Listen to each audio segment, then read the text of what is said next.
guys, bale bagong bago, Eric agad. Eric agad, kasama ko. Pinsan kong pogi. Puting slide.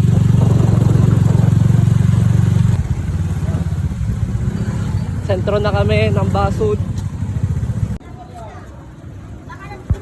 Dito na kami sir sa Angas Basud. Balik check namin sir yung kuryente, tapos yung pump. Hindi siya na hindi nahigop yung pump. Pag check namin sir sa mga fuse, tolpo. Putol yung fuse ng ECU. Ito. Bali ang takbo pa lang nito sir,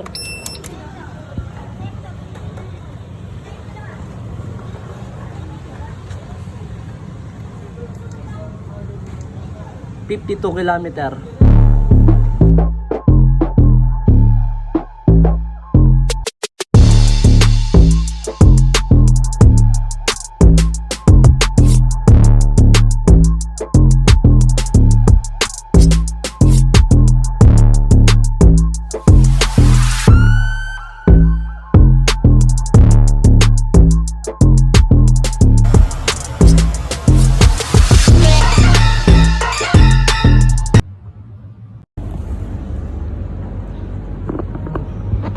Palit din yan, water sensor, water temperature sensor, and then this one is thermostat.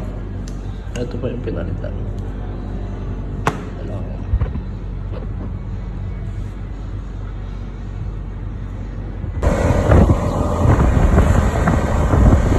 10 kilometers lang nadagdag, hindi pa rin tumataas sa 2 bar.